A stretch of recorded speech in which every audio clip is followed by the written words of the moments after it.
اللہ کے رسول صلی اللہ علیہ وسلم نے ارشاد فرمایا ہے، لوگوں تم پر ایک عظیم الشان برکتوں والا مہینہ سایہ فگن ہونے والا ہے، جس میں ایک رات یعنی لیلۃ القدر اس میں عبادت 1000 مہینوں کی عبادت سے بہتر ہے۔ اور دوسری بات یہ فرمائی کہ اس ماہ مبارک میں اللہ پاک نے دن میں روزے فرض کیے ہیں اور راتوں میں نمازیں پڑھنا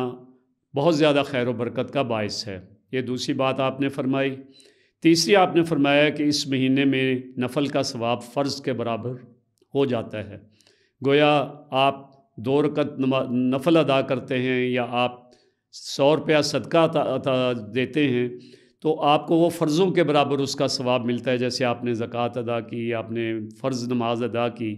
تیسری بات آپ نے فرمائی کہ یہ صبر کا مہینہ ہے اور صبر کا بدلہ جنت ہے۔ ظاہر ہے کہ انسان سارا دن کھانے پینے سے اور نفسانی خواہشات سے اپنے آپ کو بچا کے رکھتا ہے، تو اس کے اوپر انسان کو صبر بھی کرنا پڑتا ہے۔ بعض کا لمبے دن ہوتے ہیں، گرمی کی شدت ہوتی ہے، لیکن اس کے باوجود انسان صبر کرتا ہے، ایک مومن بندہ صبر کرتا ہے۔ تو گیا اللہ کے رسول صلی اللہ علیہ وسلم یہ فرما رہے ہیں کہ یہ صبر کا مہینہ ہے اور صبر کا بدلہ جنت کی صورت میں انسان کو دیا جائے گا۔ اور چھٹی بات آپ نے فرمائی کہ مسلمانوں خصوصاً فقراء کے ساتھ مواسات اور ہمدردی کا مہینہ ہے۔ گویا ان کے ساتھ زیادہ سے زیادہ بہتر سلوک کرنا، چاہے وہ ہمارے معاشرے کے اندر فقیر لوگ ہوں، غریب لوگ ہوں، یا جو اپنے وسائل سے اپنے اخراجات پورے نہیں کر پا رہے ہوتے، ان کی مدد کر کے اپنے ملازمین کے ساتھ جو ہے وہ ان کے کام کے اندر کچھ نرمی کر کے، گویا اس طریقے سے ہم بہت سا اجر و ثواب جو ہے اللہ پاک سے حاصل کر سکتے ہیں۔ اسی طرح سے اللہ کے رسول صلی اللہ علیہ وسلم نے فرمایا کہ اس ماہ مبارک میں مومن کا رزق بڑھا دیا جاتا ہے، بہت زیادہ اس میں اضافہ ہو جاتا ہے۔ تو گویا اس حوالے سے بھی ہم دیکھتے ہیں اور ہمارا یہ روزمرہ ہر سال ہم تجربہ کرتے ہیں کہ عمومی طور پہ مومنین کے رزق میں اللہ پاک اس ماہ مبارک میں اضافہ فرما دیتے ہیں۔ اور اللہ کے رسول صلی اللہ علیہ وسلم نے 8ویں بات یہ فرمائی کہ ایک روزے دار کو افطار کروانے والے کے لیے وہ بہت سے گناہوں کی مغفرت کا ذریعہ بن جاتا ہے اور دوزخ کی آگ سے رہائی انسان کو جو ہے وہ دینے کا سبب بن جاتا ہے۔ اور باوجود اس کے کہ روزہ دار کے ثواب میں کوئی کمی نہیں ہوتی اور یہ روزے کا ثواب بالکل کم نہیں ہوتا۔ آپ نے فرمایا کہ روزے کی افطاری چاہے دودھ کی لسی یا ایک کھجور کا دانہ یا پانی کا ایک گھونٹ ہی دے کر جو ہے وہ روزہ کھلوایا جائے، تو گویا اتنا اجر و ثواب انسان کے لیے ہے کہ اگر ایک بندہ مومن جو ہے کسی دوسرے بندہ مومن کو یا مومنین کو جو ہے وہ افطار کروا رہا ہوتا ہے۔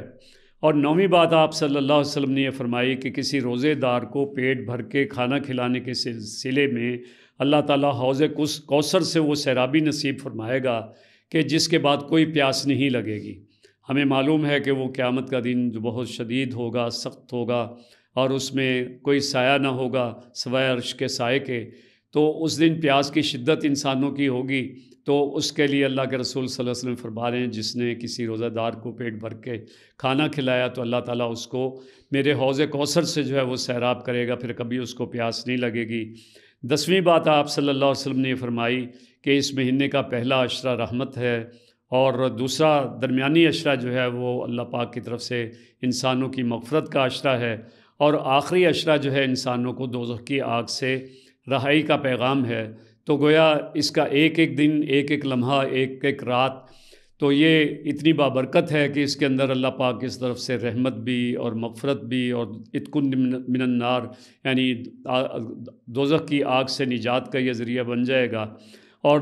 آخری بات جو اس حوالے سے اللہ کے رسول صلی اللہ علیہ وسلم نے فرمائی کہ جس روزہ دار نے اپنے غلام یعنی نوکر یا مزدور کا بوجھ ہلکا کر دیا، اللہ تعالیٰ اس کے گناہ بھی معاف کر دیں گے۔ تو گویا ہمارے لیے بہت اچھا موقع ہے کہ ہم اس موقع سے فائدہ اٹھائیں، اس کے لیے پلاننگ کریں،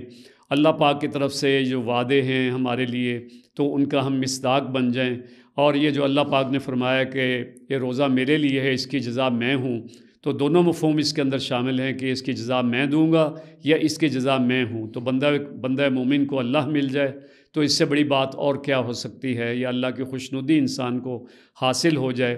تو یہ بہت بڑی سعادت ہے جو انسان کو حاصل ہو جائے گی۔ اس لیے ہمیں پلاننگ کر لینی چاہیے اس پورے ماہ مبارک کی کہ اس کے ایک ایک لمحے سے ہم فائدہ اٹھائیں، دنیاوی کام جو ہمارے ذمے ہیں ان کو بھی آسان طریقے سے سر انجام دیں، لیکن اس کے ساتھ ساتھ اپنی دینی ذمہ داریاں کہ دن کے اندر روزہ اور رات کے اندر تراویح اور قیام اللیل کا ہم بندوبست کریں، اور قرآن پاک کے ساتھ اپنے تعلق کو مضبوط کریں، اس لیے کہ شہر رمضان الذی انزل فیہ القرآن، کہ قرآن جو ہے ماہ مبارک رمضان المبارک میں جو ہے وہ نازل ہوا ہے، تو ایک خاص تعلق ہے رمضان کا اور قرآن کا۔ تو ہم کوشش کریں کہ پورے رمضان المبارک میں کم از کم ایک مرتبہ پورا قرآن ترتیل کے ساتھ جو ہے وہ پڑھیں، اور اس سے زیادہ بہتر بات یہ ہے کہ ترجمے کے ساتھ پڑھیں، اس سے زیادہ بہتر یہ ہے کہ اس کی تفسیر جو ہے ہمارے مطالعے کے اندر ہو، اور ہم پورے قرآن پاک کی تفسیر جو ہے یا جتنی زیادہ سے زیادہ ممکن ہو تو اس کا اہتمام کر لیں، ساتھ اللہ کے رسول صلی اللہ علیہ وسلم کی احادیث اس کی طرف جو ہے ہم توجہ دیں، اور دیکھیں جو احکام اور جو ہدایات اللہ کے رسول صلی اللہ علیہ وسلم نے ہمیں عطا فرمائی ہیں۔ اللہ تعالی ہم سب کا حامی و ناصر ہو۔ وآخر دعوانا الحمدللہ رب العالمین۔